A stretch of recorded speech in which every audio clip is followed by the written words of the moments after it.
नमस्कार दर्शकों, आप सभी का नवभारत न्यूज 24/7 में स्वागत है और मैं हूं आपके साथ अजयदीप सिंह बलवाल। दर्शकों, पहलगाम में जो टूरिस्ट पर और हिंदू टूरिस्ट पर जिस तरह से टारगेट किलिंग होती है, उसके बाद से पाकिस्तान और हिंदुस्तान के बीच में तल्खियां बढ़ी हैं और वहीं दूसरी तरफ जो टूरिस्ट हैं, जो देश विदेश से कश्मीर घूमने के लिए आते थे और उसी के साथ साथ जम्मू में भी वो रुकते थे और यहाँ पर भी जो कारोबार है वो कहीं ना कहीं जो है इस हमले के बाद ठप होता हुआ नजर आ रहा है। आपको बता दें यहाँ पर कि जो ड्राई फ्रूट्स है उसकी मांग जो है वो पूरे देश भर में है। कश्मीर के जो ड्राई फ्रूट्स हैं उसका रुझान जो है वो टूरिस्ट में काफी ज्यादा रहता है, लेकिन जब टूरिस्ट जम्मू कश्मीर में नहीं आएंगे तो ऐसे में इनकी जो बिक्री है उस पर भी एक बहुत बड़ा सवाल होता है। तो ऐसे में इस समय हम जम्मू के रघुनाथ बाजार में मौजूद हैं। ड्राई फ्रूट्स की ये शॉप है। यहाँ पर हम जो शॉप के ऑनर है, जो दुकानदार है, इनसे बातचीत करते हैं, जानते हैं कि आखिरकार जो टूरिस्ट की कमी आई है उससे कितना ज्यादा बाजार पर असर पड़ रहा है। सर, सबसे पहले आपका नाम जानेंगे। कमल गुप्ता। क्या कहेंगे सर, टूरिस्ट एकमात्र ऐसा सहारा है जम्मू के लिए भी, यहाँ के कारोबारियों के लिए भी, कि रोजगार चल सके। ऐसे में ड्राई फ्रूट्स की जो बिक्री है उसमें कितनी ज्यादा कमी आई है? देखिए, पहली बात तो आपको ये क्लियर कर दूं कि यहाँ जो भी आता है वो यात्री आता है। Pilgrimage centre, tourist centre Kashmir में है। जो यहाँ पिलग्रमेज की बात है वो बिल्कुल खत्म हो गया है, बिल्कुल खत्म, 100% डाउन। उसका रीजन खाली अटैक नहीं है, उसका रीजन थोड़ा गवर्नमेंट पॉलिसी का भी है। इन्होंने उधमपुर से 2 ट्रेन लगा दी, स्पेशल ट्रेन। उधमपुर से ट्रेन 2 स्पेशल लगाई कि यात्रियों को निकालने के लिए। पूरे इंडिया में मैसेज ये चला गया कि जम्मू भी डिस्टर्ब है। अदरवाइज यहाँ में मुझे उधमपुर में ट्रेन लगाने का क्या मकसद था? स्पेशल ट्रेन, यात्रियों को बाहर निकालो। अरे यात्री जो है वो तो जम्मू में सेफ थे। जम्मू में कौन सी प्रॉब्लम थी? जम्मू में कोई प्रॉब्लम नहीं थी। पूरे इंडिया में ये मैसेज चला गया कि जम्मू जो है, जम्मू और पहलगाम ऐसे हो गया जैसे 100 फुट का डिस्टेंस है। और वो जो जब चले गए, एक मैसेज चला गया। आज ये पोजीशन है, कटरा में जो हेलीकॉप्टर चॉपर की आपने टिकट ऑनलाइन बुक करवानी हो तो आपको 4-4 महीने वेटिंग है। आज सड़कों पे आवाज दे रहे हैं, आइए हेलीकॉप्टर पे जाइए, आइए हेलीकॉप्टर पे जाइए। तो ये आप अंदाजा लगा सकते हैं उससे क्या पोजीशन होगी। यानी कि आपका कहने का मतलब है कि जो पहलगाम में हुआ उसका असर यात्रा पर पड़ा और माता वैष्णो देवी की यात्री जम्मू में बहुत आते थे, लेकिन अब कहीं ना कहीं जो पॉलिसी गवर्नमेंट की रही कि यात्रियों को, जो टूरिस्ट हैं, उनको अगर तुरंत घर पहुंचाया जाए, स्पेशल ट्रेन लगाई जाए। ऐसे में आपको क्या लगता है, अब तो ट्रेन भी जो है डायरेक्ट कश्मीर को जाने को तैयार है, ऐसी स्थिति में आपको लगता है कि आगे भी कारोबार कुछ सही रहेगा? आगे भी कारोबार पे बहुत ज्यादा नुकसान होगा। आज की डेट में देखिए, एक तो पेपर में आप पढ़िए, पेपर में आ चुका है कि देखिए कश्मीर में 87 डेस्टिनेशन से 48 इन्होंने कैंसिल कर दी है। जबकि 48 अगर आप स्टडी करो तो उसमें कोई ढाबे हैं, तो ढाबे को डेस्टिनेशन थोड़ी है। मेरे को नहीं लगता है कि गवर्नमेंट के सलाहकार कौन से हैं।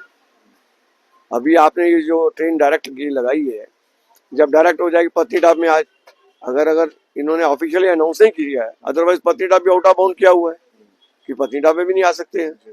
तो मुझे बताएं, अगर यात्री आएगा या टूरिस्ट आएगा, कहाँ पे आएगा वो? ठीक है, वार लाइक सिचुएशन है, मैं मानता हूँ आपकी बात, लेकिन इतनी भी नहीं है कि लोग भाग जाए। माता के चरणों में हर लोग ने हाजिर लगानी है, चाहे वार लाइक सिचुएशन। मैं आपको ये बताना चाहता हूँ, कोविड में जब पूरा इंडिया बंद था, मैं कहता हूँ 2-3 हजार आदमी भी मिनिमम क्लास का टूरिस्ट कस्टमर आता था। हाँ, ये पोजीशन, आप 1 घंटा यहाँ खड़े हो जाइए, 2 घंटे बाजार में खड़े हो जाइए, आपको एक भी यात्री नहीं नजर आएगा। एडवाइजर कौन है, सलाहकार कौन है, किस तरीके से प्रेजेंट करते गवर्नमेंट अपने आप को, मैं हैरान हूं। गवर्नमेंट दूसरी तरफ कहती है कि जम्मू के टूरिज्म को हमने बढ़ाना है, जम्मू के रिलीजियस टूरिज्म को बढ़ाना है, यहाँ के जो डेस्टिनेशंस हैं, यहाँ के ऐतिहासिक मंदिर है, उनको बढ़ाना है। लेकिन वहीं दूसरी तरफ जो कि ऐतिहासिक माता वैष्णो देवी की यात्रा एक धार्मिक तीर्थ स्थल है, लाखों की संख्या में लोग रोजाना आते हैं, ऐसे में वो भी निचले स्तर पर चले गए। मेरे को नहीं लगता है कि रिलीजियस टूरिज्म बढ़ेगा यहाँ पे। पॉलिसी नहीं है, इनको पॉलिसी फ्रेमवर्क करनी चाहिए। हमारे जितने भी ऑफिसर हैं इनको भेजना चाहिए यूपी। हरिद्वार में देखिए रोज का 2 लाख आदमी आता है, 3 लाख आदमी आता है। मैनेज करते हैं ना वो लोग, क्यों नहीं करते हैं मैनेज? यहाँ पर भी तवी रिवर फ्रंट में महाआरती की शुरुआत की गई है, उसमें कोई इतना ज्यादा, it is not going to have a much effect on the pilgrimage of Jammu. It is not going to have much effect. मेन आप देखिए, आज की डेट में हमारे पास 2 चीजें हैं, वैष्णो देवी की यात्रा और भोले बाबा की अमरनाथ यात्रा। आप भोले बाबा की यात्रा यह है कि यहाँ से टूर यात्रियों को पैक करते हैं, कश्मीर में ले जाते हैं, वहां से पैक करते हैं, कुजवानी छोड़ देते हैं। उसका क्या इफेक्ट है मुझे बताएं जम्मू में? कल आपका दिल्ली से वो जो हाईवे सुपर हाईवे बन रहा है वो सीधा लैंड करेगा कश्मीर कटरा में। कोई यहाँ रास्ते में ब्रेक थ्रू नहीं है, तो जम्मू को कौन टच करेगा? ये किसी ने सोचा नहीं है। ये सब ताली बजाने वाले हैं। आप देखेंगे इनको इफेक्ट। आप कहते हो पठानकोट की हालत, पठानकोट जम्मू से करोड़ गुना बेहतर है। आज हमारा है क्या? आप एक चीज भूल जाते हो, Kashmir by virtue of the climate condition is a production centre. Jammu by virtue of the climate condition is a trading and processing center. Trading center cannot be a processing center and processing center cannot be a trading center. Kashmir में तो ऊपर वाले ने सब कुछ दिया, क्या नहीं दिया उनको? हमको भी दिया है पर हम कैच नहीं कर पा रहे हैं उसको। या तो शायद हमारी नॉलेज कुछ सीमित है, हम लोगों की, जो हमारे ऑफिसरों की नॉलेज सीमित है। बिल्कुल सर, एक बात निकल कर आ रही थी यहाँ अमरनाथ यात्रा के दौरान पिछले साल भी, जो यहाँ के ट्रेडर्स हैं, दुकानदार हैं, उनका कहना था कि जो रजिस्ट्रेशन सेंटर्स हैं उनको यहाँ पर होना चाहिए, जो पुरानी मार्केट्स हैं। इसी बहाने जो श्रद्धालु हैं, यात्री है, वो रजिस्ट्रेशन पे आए, यहाँ की मार्केट्स को देखें। क्या लगता है आपको, ये आइडिया कितना ज्यादा दुरुस्त किए जाने की जरूरत है? अगर आप पहले की बात करें तो पहले आपने देखा ही था जब रजिस्ट्रेशन डाक बंगलों में होती थी, पूरे रात 12-2 बजे तक यहाँ रघुनाथ द्वार में चहल पहल रहती थी। अब ये जेडीए की जो अभी पीछे पार्किंग बनी है, इतना विशाल एरिया है, इतना विशाल एरिया है, अगर 2 महीने इसको साइड पे खाली करा के यहाँ रजिस्ट्रेशन करें तो दिक्कत क्या है? इनको कोई दिक्कत नहीं है। सिर्फ ये है, हर आदमी जो है वो पल्ला झाड़ता कि मेरे ऊपर नहीं आना चाहिए। वो कहता है इनको इसी जगह फेंको, ऐसी जगह फेंको, बाहर से आए, बाहर से उधर खड़ा करो, रजिस्ट्रेशन करो, बाहर से निकाल दो कि सिटी में 19 सीट हो जाए। क्या हो जाएगा सिटी में? क्या हम लोग रहते नहीं है? हमारे बच्चे नहीं है? हमारी फैमिली नहीं है? जम्मू का सबसे बड़ा मोहल्ला कौन सा है? प्रतापगढ़ मोहल्ला है, दलपतिया मोहल्ला है, तालाब खड़ीका है, ये सबसे बड़े मोहल्ले हैं। जब हम लोग यहाँ सर्वाइव कर रहे हैं, रघुनाथ बाजार सर्वाइव कर रहा है, कनक मंडी ट्रेडिंग सेंटर कर रहा है, पुरानी मंडी सर्वाइव कर रहा है, तो परेड सर्वाइव कर रही है, तो दिक्कत क्या है इनको? अगर ये जेडीए मार्केट में, ये जेडीए सॉरी जो बस स्टैंड है, मैं कहता हूँ इसको खाली करके सेंटर बना दे। क्या दिक्कत है गवर्नमेंट को? यहाँ से रजिस्ट्रेशन हो, बाजार में चहल पहल होगी, क्यों नहीं होगी? आप इसके बरसक कटरा में लीजिए, कटरा में जो यात्री ऊपर जाता है उसकी रजिस्ट्रेशन बिल्कुल centre heart of the Katra है। जब उन्होंने उठाने की कोशिश की, लोगों ने प्रोटेस्ट किया। रीजन बीइंग, अगर वो उठ के बाहर चला जाएगा, who will come to the city? Nobody will come to the city. आखिर में सर, आप पहलगाम हमले के बाद अब अमरनाथ यात्रा भी कुछ दिनों में शुरू होने वाली है। इस हमले को देखते हुए आपको लगता है कि यात्रा में कोई असर पड़ेगा? यात्रा पर अगर असर पड़ता है तो आपके कारोबार पर भी पड़ेगा, क्या आपका आंकलन है? यात्रा पे बहुत ज्यादा इफेक्ट होगा, बहुत ज्यादा इफेक्ट होगा इसका यात्रा का। गवर्नमेंट ढीला नहीं छोड़ेगी। जैसे मैंने आपको बताया, जो थोड़े बहुत आदमी आएंगे भी उसको यहाँ पैकअप करेंगे अंडर आर्मी सुपरविजन या पैरामिलिट्री फोर्सेस, उधर भेजेंगे पवन पे। वहां से जो आएगा उसको बाहर जाके छोड़ेंगे कुजवानी। ये हमारे ऊपर ना आए। अरे हम लोग जिंदा हैं। एक चीज को और मैं आपसे माध्यम से बताना चाहता हूँ, हमारे पीर, पैगंबर, भगवान, देवी देवता उस जगह पैदा हुए जगह गुर्बत थी।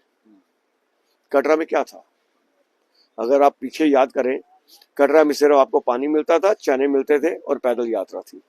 गुर्बत थी, प्रॉस्पेरिटी हुई। जब माता ने वहां प्रवेश किया, प्रॉस्पेरिटी हुई ना।